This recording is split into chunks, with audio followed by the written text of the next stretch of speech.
Good morning, आप देख रहे हैं इंडिया डेली। आपके साथ मैं हूं मोनिका सिंह। ईरान अमेरिका तनाव के बीच होर्मुज से लेकर परमाणु हथियार तक ऐसे कई बयान सामने आ रहे हैं जिन्होंने पूरी दुनिया की टेंशन बढ़ा दी है।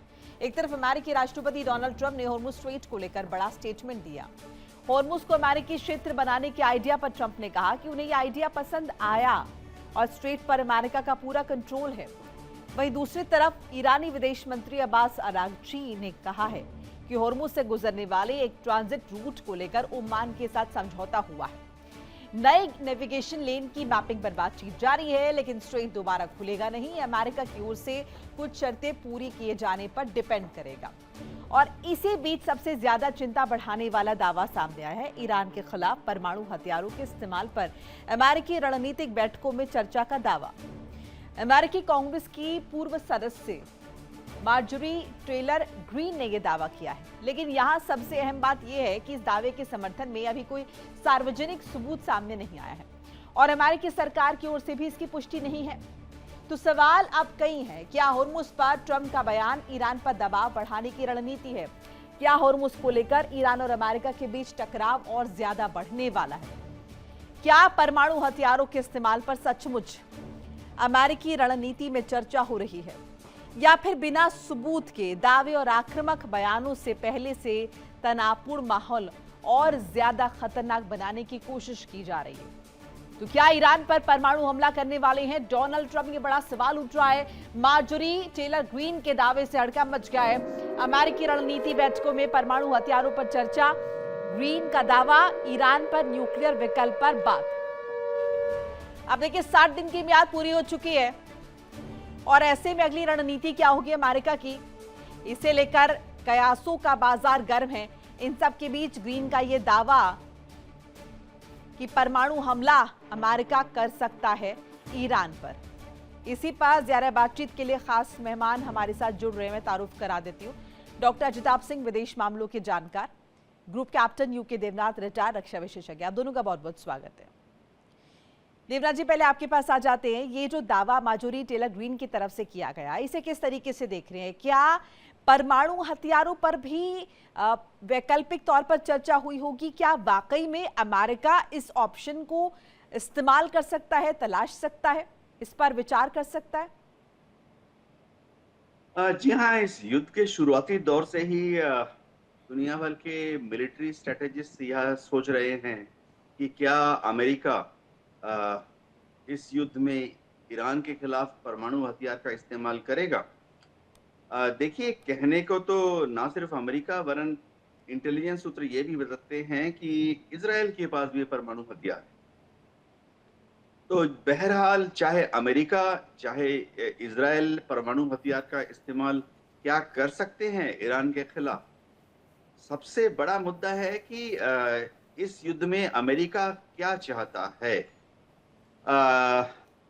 अमेरिका के जो इंडस्ट्रियलिस्ट हैं, जो धनाढ्य लोग हैं, कैपिटलिस्ट हैं, और अमेरिका की ऑयल कंपनीज जितनी बड़ी बड़ी हैं उसके सीईओज हैं, वो सिर्फ एकमात्र उनकी चाहत ये है कि जिस दिन ये युद्ध बंद होगा उस दिन वह सब अपना अपना हवाई जहाज लेकर लैंड करेंगे ईरान में, और भविष्य में ईरान में जितनी कच्चा तेल और गैस का दोहन है, ड्रिलिंग रिग्स हैं, रिफाइनरीज हैं, स्टोरेज भंडारण क्षमता है, मार्केटिंग है, सबको ईरान के जो रिसोर्सेज हैं इसके मैनेजर्स कौन होंगे? अमेरिकन्स।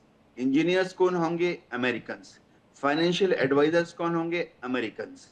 और ईरान का जो रिकंस्ट्रक्शन होगा अब युद्ध के बाद कौन करेगा? अमेरिकन कंपनीज करेंगी।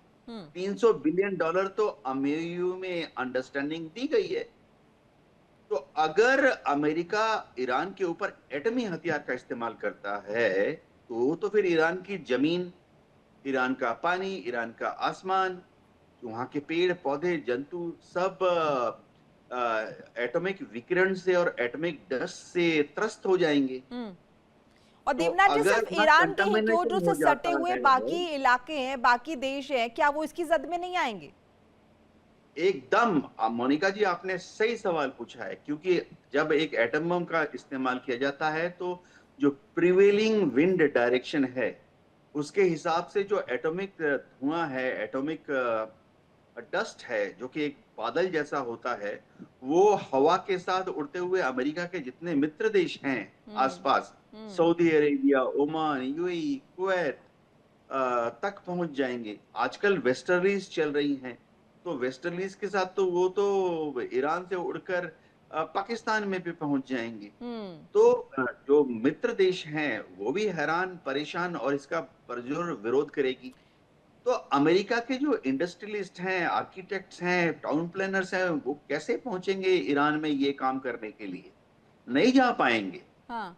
और अगर एक हम और जापान चिंता यहाँ पर डॉक्टर सिंह ये भी हो जाती है कि अभी तो अमेरिका जो अटैक कर रहा है और उसका जो रिटालिएशन ईरान द्वारा जो हो रहा है, उसी पर हाय तौबा मची हुई है, उसी पर अरबिक कंट्रीज परेशान है। क्योंकि जाहिर है ये ईरान ने कह दिया कि ऐसा तो नहीं है कि अब अगर मैं रिटालिएट करूंगा तो सिर्फ जो अमेरिकी बेस हैं उन पर ही जो है नुकसान होगा। नुकसान, रिपरकशंस वो आसपास के इलाकों में भी झेलने पड़ेंगे। ऐसे में जब इस तरह के अटैक्स में हाय तौबा मच रही है, तो ये जो परमाणु हथियारों के इस्तेमाल की बात हो रही है, इसका क्या इम्पैक्ट होगा? देखिए मोनिका जी, अगर पहले का रिकॉर्ड देखा जाए तो अमेरिका ही एकमात्र देश है जो इसी अगस्त के महीने में 1945 में जापान के अगेंस्ट परमाणु बम गिराया था।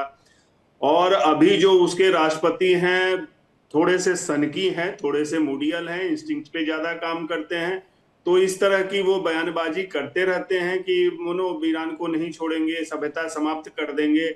और अमेरिका में कुछ कानून चेंज होके टैक्टिकल छोटे परमाणु बम बनाने की भी बातें चल रही हैं। और कहा जाता है कि चीन और रूस के पास भी शायद ऐसे छोटे परमाणु बम है जिसका लिमिटेड स्कोप होगा, लिमिटेड उसका प्रभाव भी होगा।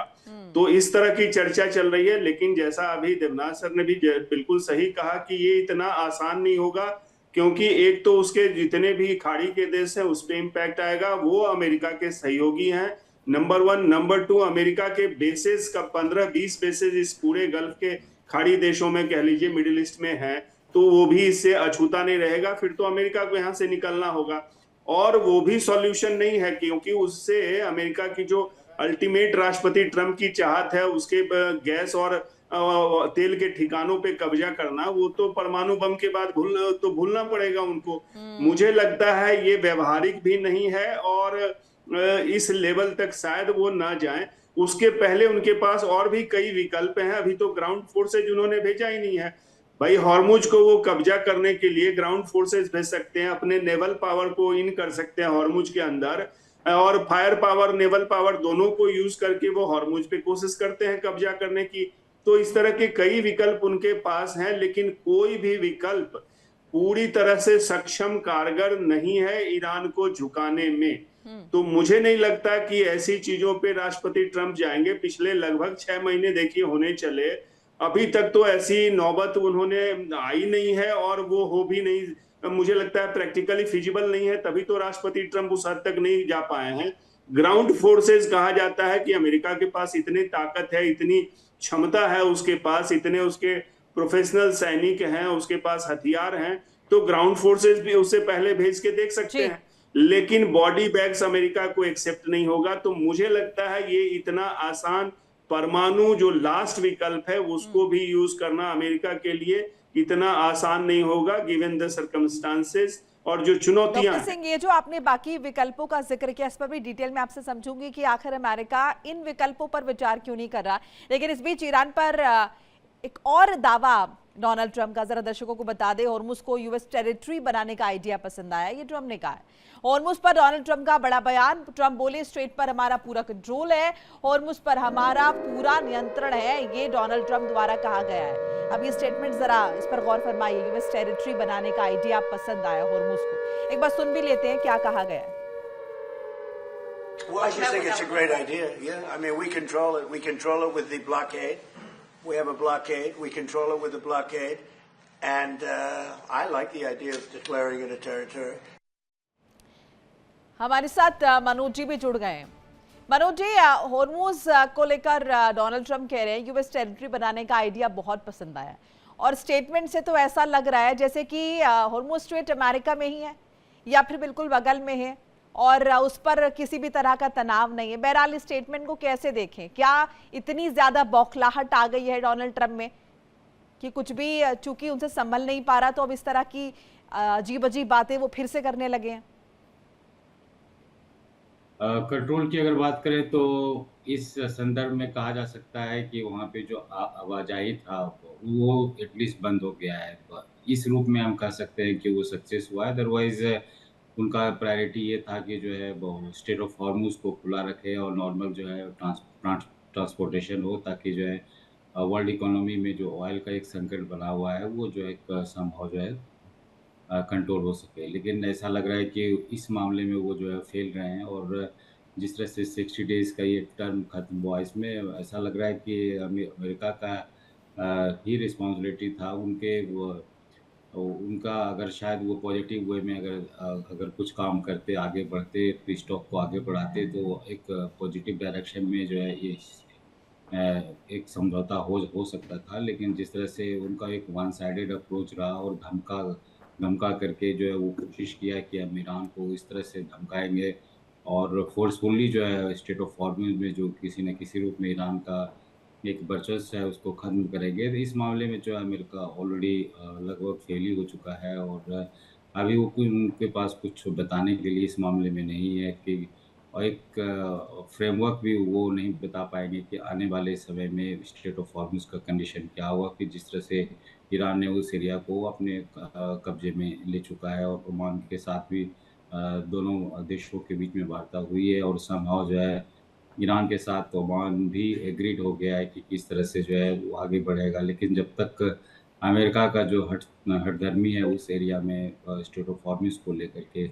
और अगर उस पर छोड़ भी देता है स्टेट ऑफ हॉर्मुज को अमेरिका, तो फिर ईरान के लिए एक वर्चस्व उस एरिया में हो जाएगा, और मिडिल ईस्ट कंट्रीज में इसी तरह का भय का वातावरण भी बना रहेगा। तो ये जो ये स्थिति है मिडिल ईस्ट का, बहुत ही टर्मोइल स्थिति है। इसमें अमेरिका ज़्यादा रिस्पॉन्सिबल है और इजराइल भी रिस्पॉन्सिबल है इस कंडीशन को बनाए रखने में मिडिल ईस्ट कंट्रीज़ में। वहीं जो है गाज़ा की अगर हम बात करें तो वहाँ भी जो है नेतन्याहू जो है बात मानने के लिए तैयार नहीं है। डोनाल्ड ट्रंप के दामाद भी वो कोशिश किए थे, नेतन्याहू से बात किया उन्होंने, और मनोज जी, उनका एक यही तो मानना है हॉर्मुज का कि मैटर सॉर्ट नहीं हो रहा, उसके बाद यूएस टेरिटरी उसे घोषित करना या फिर कहना ये आइडिया पसंद आई, ये गले से उतर नहीं रहा है। बहरहाल हॉर्मुज को लेकर ईरान ओमान में समझौता, नई नेविगेशन लेन बनाने पर बनी सहमति। ईरानी विदेश मंत्री अब्बास अरागची का बयान। अरागची बोले पुराने रूट अब चालू नहीं, यह अरागची द्वारा कहा गया, ईरानी विदेश मंत्री। हॉर्मुज को लेकर ईरान ओमान में समझौता, नई नेविगेशन लेन बनाने पर सहमति बनी है। देवनाथ जी, पुराना जो रूट है वो अब चालू नहीं है, अरागची द्वारा कहा जा रहा है, और नई नेविगेशन लेन बनाने पर सहमति बनी, इसको थोड़ा सा इलैबोरेट कीजिए। क्या ईरान अपने पुराने जो पारंपरिक रूट वहां पर पहले था जहां से जहाज गुजरा करते थे, उस रूट की जगह एक नए रूट बनाने पर भी ईरान द्वारा विचार किया जा रहा है? क्योंकि इस समझौते का जिक्र हो रहा है, ये तो यही बता रहा है। जी हाँ मोनिका जी, हो ये रहा है कि ईरान और ओमान मिलकर स्टेट ऑफ हॉर्मुज को भविष्य में कैसे चलाएंगे उस पर जो बातचीत है फाइनल स्टेजेस पर है। अमेरिका थोड़ा हैरान परेशान है। अब तो अमेरिका ओमान को भी धमका रहा है कि ओमान जो है वो ईरान के साथ कुछ ज्यादा ही कोऑपरेट कर रहा है। देखिए, ईरान चाहता है कि अगर दुनिया से कोई जहाज आता है, पानी का जहाज, कच्चा तेल या गैस लेने के लिए, तो जब वो आएगा तो वो ईरान की परमिशन से ही पर्शियन गल्फ में एंटर करेगा। यानी दुनिया से कोई भी जहाज अगर आया, वो ईरानियन जो एडमिनिस्ट्रेटिव अथॉरिटी है कंट्रोल करती है स्टेट ऑफ हॉर्मुज, उसको बताएगी कि वो कहाँ जा रहा है। कुवैत जा रहा है, किस लिए जा रहा है? कच्चा तेल लेने के लिए जा रहा है। किस देश का है? जापान का शिप है। उसके बाद ही ईरान उसको अंदर जाने देगा। अब अंदर जाने का जो रूट है, अब ईरान ने कहा है कि वो उत्तरी भाग होगा। जो स्ट्रेट ऑफ हॉर्मुज है उसके दो भाग कर दिए जाएंगे। एक नॉर्थ चैनल जो कि ईरान की जमीन के साथ लगा हुआ है, और जितनी जहाज दुनिया से आएंगे और कुवैत जा रहे हैं, बहरीन जा रहे हैं, वो नॉर्थ चैनल यानी उत्तरी दिशा से होते हुए ईरान के तट के साथ होते हुए अंदर जाएंगे, ताकि ईरान उन पर कंट्रोल रख सके। अगर उन परमिशन नहीं है तो फिर क्योंकि वो उत्तरी चैनल से जा रहे हैं और बिना परमिशन के लिए अगर एंटर करते हैं तो ईरान आसानी से उनको अपने छोटी जो रॉकेट्स हैं जिनकी रेंज महज 10, 20, 30 किलोमीटर है उसका फायर करके उनको कंट्रोल कर सके। इसी तरह से ओमान जो मान गया है कमोबेश कि पर्शियन गल्फ से जो शिप्स बाहर निकलेंगी वो दक्षिणी चैनल से जो कि ओमान के तट से लगा हुआ है वहां से होते हुए हिंद महासागर की तरफ अग्रसर होंगी। अब अमेरिका जो है उसको लगता है कि अगर ऐसा फाइनलाइज कर दिया गया फिर तो जितनी एंट्री है वो ईरान के काबू में हो जाएगी, यानी कि दुनिया के जो देश हैं वो ईरान के सामने पहले अपने क्या कहें पत्ते डालने पड़ेंगे।